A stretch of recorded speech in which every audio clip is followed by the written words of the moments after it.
ঈদের নামাজের পর একে অপরের সাথে কোলাকুলি করা কি বাধ্যতামূলক, নাকি এটি ইসলামের লোক দেখানো প্রথা? ইসলামের বিষয়ে কি বলে? আমাদের দেশে কালচারটা বেশ ভালোভাবে প্রতিষ্ঠিত হয়ে আছে। সেটা হলো ঈদগাহে ঈদের নামাজের পরে আপনার কি কোলাকুলি করা। কোলাকুলি জিনিসটা তো ভালো জিনিস না, কাঁধে কাঁধ মেলানো আর কি। কোলাকুলি মানে একজন আরেকজনকে কোলে নেওয়া। একজন বড় মানুষ, প্রাপ্তবয়স্ক মানুষ আরেকজনকে কোলে নিবে, এটা তো শুনতেও অড শোনা যায়। কোলাকুলি মানে কি? আমি আপনার কোলে উঠলাম, আপনারা আমার কোলে উঠাইলাম, শুনতে তো ভালো শোনা যায় না। যাই হোক, শব্দটা যদিও কোলাকুলি বলা হয়, এখানে উদ্দেশ্য মুআনাকা। হাদিস আমাদেরকে করতে বলেছে কি? মুআনাকা। মুআনাকা মানে কি? কাঁধে কাঁধ মিলানো। মানে আপনার কাঁধে আমি কাঁধ রাখলাম, আপনার প্রতি সৌহার্দ্য প্রকাশ করলাম। আমাদের দেশে বলে আসেন বুকটা মিলাইনি। শরীয়ত আসলে বুক মিলাইতে বলে না, কি মিলাইতে বলে? কাঁধ মিলাইতে বলে। শরীয়ত বলছে কাঁধ মিলাইতে, আমরা মিলাই বুক। শরীয়ত বলছে কাঁধে কাঁধ মিলাইতে, আমরা বলি কোলাকুলি। এটা ছোট ভুল অবশ্য, অনেক সময় বলার ভুল হয়, উদ্দেশ্য ওইটাই হয়, অতএব এটা তেমন মেজর কোনো অসুবিধা নেই। মূল বিষয়টা হলো ঈদের নামাজের পরে আমরা কোলাকুলি করব কি না। ঈদের নতুন জামা পরে ছবি তুলে সোশ্যাল মিডিয়া আপলোড করা কি জায়েজ? এতে কি রিয়া বা অহংকার হয়? ঈদের নতুন জামা পরে সোশ্যাল মিডিয়ায় ছবি তোলা, এইটা এখন একটা বেশ আমাদের ইয়াংদের কাছে বেশ কমন একটা কালচার এবং ট্র্যাডিশনে পরিণত হয়েছে। কেউ যদি এটা আনন্দের প্রকাশ হিসাবে করে তাহলে সেক্ষেত্রে এটা জায়েজ হতে পারে। তবে মেয়েরা তাদের পর্দার যে বিধিবিধান তারা যেরকম খেয়াল রাখতে হবে, ছেলেরা তাদের এটা খেয়াল রাখতে হবে। জামাই বউ একসাথে ঈদের জামা কাপড় পরে ছবি তুলে সোশ্যাল মিডিয়ায় দিয়ে দিলেন আর বললেন দোস্তরা ঈদ মুবারক। দোস্ত তো বানাচ্ছেন 5,000 ফেসবুকে। এখন এই যে ছবি দিলেন, এটাতে রমজান জুড়ে যে আমল টামল করলেন এগুলো সব বরবাদ করার জন্য যথেষ্ট হয়ে যেতে পারে। সেরকম একটা কাজ করলেন, তো এটা তো না জায়েজ কাজ। আপনার স্ত্রীর ছবি আপনি সোশ্যাল মিডিয়ায় যখন দিবেন, বন্ধুরা নিচে লিখবেন নাইস। এই নাইসের মানে কি বুঝতেছেন আপনি? সে কি বুঝাইতে চাচ্ছে? একটু বিবেকটা খরচ করেন। একজন নারী খোলামেলাভাবে তাকে দেখে কেউ যদি বলে নাইস, এর মানে এই মহিলার সকল সৌন্দর্য পূর্ণরূপে অবলোকন করিয়া আমি মুগ্ধ তৃপ্ত হইয়া বললাম নাইস। এটা হলো নাইসের তর্জমা। আপনি এবার দেখেন তো আপনার কাছে কেমন লাগছে। নিজের পরিবারের মেয়েদের খোলামেলা পোশাকে সোশ্যাল মিডিয়াতে হোক, অফলাইনে হোক, মানুষের সামনে উপস্থাপন করার পর যারা দেখে, তারা দেখার পর তাদের মনোজগতে যে চিন্তার উদ্রেক হওয়ার কথা সেটা আমাদের সবার জানা। এটা প্রকৃতিগতভাবে, সৃষ্টিগতভাবে এটা খুবই কমন এবং সাধারণ এবং স্বাভাবিক বিষয়। আপনি কিন্তু জানেন। কিভাবে জানেন? কারণ আপনি নিজে কি করেন, বা আপনার এরকম সিচুয়েশনে আপনার মানসিকতার অবস্থা কি হয়। আপনি চিন্তা করেন, তাহলে আপনার ফ্যামিলি মেয়েদের ব্যাপারে একই কথা হয়।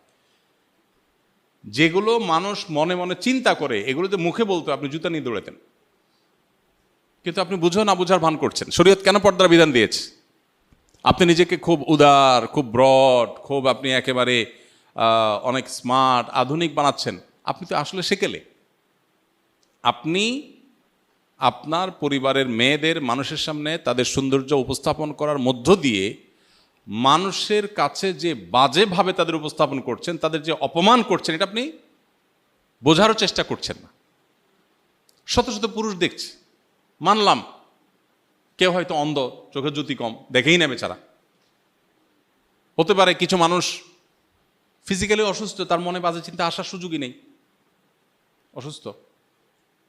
হতে পারে এরকম আরো কিছু। কিন্তু শত শত হাজার হাজার মানুষ যখন দেখে, আপনি তো হলফ করে বলতে পারেন, নিশ্চিত বলতে পারেন যে কিছু মানুষ এখানে অবশ্যই মনে মনে তাকে নিয়ে জেনা করছে। সন্দেহ আছে কোনো? এইটুকু বোঝার জন্য তো পণ্ডিত হওয়ার দরকার নেই। তো আমার ফ্যামিলির একজন মেয়ে, আমার স্ত্রী, আমার বোন, আমার মা, আমার ফ্যামিলির কেউ, তাকে আমি মানুষের সামনে উপস্থাপন করে মানুষের কাছে এরকম নোংরা চিন্তা করার সুযোগ করে দিব, এটা কোনো রুচিশীল পুরুষ করতে পারে না। এখানে শুধুমাত্র শরীয়ী বিধানের ব্যাপার না, এটা রুচির প্রশ্ন। তো এই জিনিসটা আমরা অনেকে বোঝার চেষ্টা করি না। তো সোশ্যাল মিডিয়াতে আপনি যদি ছবি দেন, ঈদকে কেন্দ্র করে, তাহলে সেক্ষেত্রে এই বিষয়গুলো মাথায় রাখা যে হালাল হারাম পর্দার বিধিবিধানগুলো আমি কি করছি কিনা সব কিছু প্রকাশ করার জিনিস না। এখানে যখনই রেস্ট্রিকশনের কথা আসে, শরীয়তের বিধিনিষেধের কথা আসে, আমরা মনে করি যে হুজুররা অনেক টাইট, আপনি অনেক কিছুর ছবি প্রকাশ করেন না, লুকান, সব কিছু আপনি দেখেন না। আপনিও যথেষ্ট কনজারভেটিভ অনেক ইস্যুতে, কিন্তু আল্লাহর বিধিবিধানের ভিত্তিতে যে ব্যক্তি নিজেকে নিয়ন্ত্রণ করে, আপনি তাকে নিয়ে বাজে কথা বলেন, তাকে নিয়ে আপনার মনে হয় সে অনেক কনজাস্টেড, সে অনেক সংকীর্ণ, আপনি মনে হয় অনেক উদার। মূলত আপনি উদার না, আপনি উদাসীন। আপনি উদার না, আপনি আসলে উদাসীন। এই জন্য এই বিষয়গুলো খেয়াল রাখতে হবে। এমনিতে বাচ্চারা, ছেলেরা ঈদের আনন্দের প্রকাশ হিসাবে যদি ফটোগ্রাফিক ছবি তুলে সোশ্যাল মিডিয়াতে যায়, সেখানে হারাম কিছু না থাকে, প্রিন্টেড যেহেতু না, তো এটা নাজায়েজ না। অনেক উলামা একরাম ফটোগ্রাফিক ছবি যেগুলো মোবাইলে বা আপনার ক্যামেরা ধারণ করা হয় সেগুলোকেও নাজায়েজ বলেন, তবে অনেক উলামা একরাম জায়েজ বলেন, এবং জায়েজ বলেন যারা, তাদের মতটা আমাদের কাছে শক্তিশালী মনে হয়। সেজন্য আমরা মনে করি যে এরকম ছবি সোশ্যাল মিডিয়াতে দিলে বা অন্য কোথাও দিলে ঈদের আনন্দের প্রকাশ হিসাবে, ঈদের কালচারাল একটা ইস্যু হিসাবে এটা জায়েজ, তবে এখানে হারাম কোনো জিনিস বা উপাদান যেন না থাকে, সেটা লক্ষণীয়। রমজান পরবর্তী ইবাদতের ধারাবাহিকতা ধরে রাখার কিছু উপায় বলে দিন। রমজান পরবর্তীতে ইবাদতের ধারা ধরে রাখার জন্য রমজানেই ভালো করে তাকওয়া চর্চা করতে হবে। রমজানে যার তাকওয়া চর্চা যত ভালো হবে, রমজানের পরে সেটা ধরে রাখা তত সহজ হবে, ইজি হবে ইনশাআল্লাহ বিইذনিল্লাহ। এবং আল্লাহ তাআলার কাছে দোয়া যেমন করতে হবে, রমজানের পরে দিনই পরিবেশে যত বেশি নিজেদেরকে রাখতে পারবো, তত বেশি রমজানের ইবাদত ধারাবাহিকতা ধরে রাখা সহজ হবে ইনশাআল্লাহ বিইذনিল্লাহ। সেই চেষ্টা আমরা করব। রমজানের পরে আরেকটা ইবাদতের মৌসুম আসছে 2 মাস পরেই, সেটা হলো জিলহজের প্রথম দশক, 10 দিনের মৌসুম। এটা 30 দিনের মৌসুম, এটা হলো 10 দিনের মৌসুম।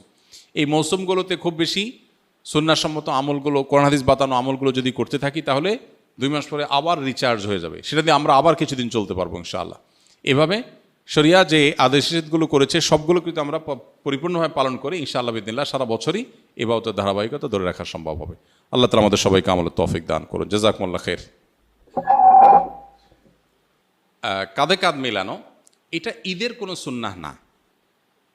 ঈদগাহে আমাদের দেশে যে কালচার দেখা যায়, ঈদের নামাজে সালাম ফিরানো হয়ে গেছে, খুতবা হয়ে গেছে, এবার উঠে সবাই কি শুরু করে, পুরা ঈদগাহ সবাই সবার কোলে নেয়, মানে মুআনাকা করে, কাঁধে কাঁধ মেলায়। আচ্ছা, তো এইটা ঈদের সুন্নাহ না, তবে সাক্ষাতের সুন্নাহ। সাক্ষাতের সুন্নাহ এটা ঠিক যে আমাদের দেশে গ্রামে হোক শহরে হোক ঈদগাহে অনেক মানুষের সাথে অনেক দিন পরে দেখা হয়। বিশেষ করে গ্রামে যারা ঈদ করেন তারা তো জানেন যে ঢাকা থেকে, চিটাগাং থেকে, বিভিন্ন জায়গা থেকে, দেশ থেকে, বিদেশ থেকে মানুষজন ঈদগাহে, কয়েক গ্রামের মানুষ, কয়েক মহল্লার মানুষ একসাথ হয়। এই যে একসাথ হয়, তখন কি হয়, আরে ভাই আসছো, তখন সে মুআনাকা করে, কাঁধে কাঁধ মিলায়, এটা ঠিক আছে। কিন্তু আপনি বাসা থেকে একসাথে গেছেন, গা ঘেঁষতে ঘেঁষতে গেছেন ঈদগাহে, একসাথে বসে ঈদের নামাজও পড়ছেন, ততক্ষণ আপনার সাক্ষাৎ করার দরকার হলো না। ঈদের নামাজ শেষ হলে উঠে আপনি এবার মুআনাকা শুরু করে দিলেন। তো এটা মূলত ঈদের সুন্নত না। তারপরেও আমাদের ঈদের কালচারে পরিণত হয়েছে, এটা কালচারে পরিণত হয়েছে। এটা যদি মুআনাকার সুন্নাহ মনে না করে জাস্ট ঈদের শুভেচ্ছা বিনিময়ের অংশ হিসাবে, সামাজিক কৃষ্টি হিসাবে, আপনার কেউ কারোর সাথে হাসি মুখে সাক্ষাতের অংশ হিসাবে জাস্ট ঈদের কালচার হিসাবে কেউ করতে চায়, তো সেটা সুন্নাহ মনে না করলে, মুআনাকা মনে না করলে, এমনি একজন আরেকজনের সাথে হাত মিলানো, তারপরে আপনার বিভিন্নভাবে সৌহার্দ্য প্রকাশ করা, সৌহার্দ্য প্রকাশ, সম্প্রীতি প্রকাশ হিসাবে যদি হয়, সেটা একটা লেভেল পর্যন্ত হতে পারে।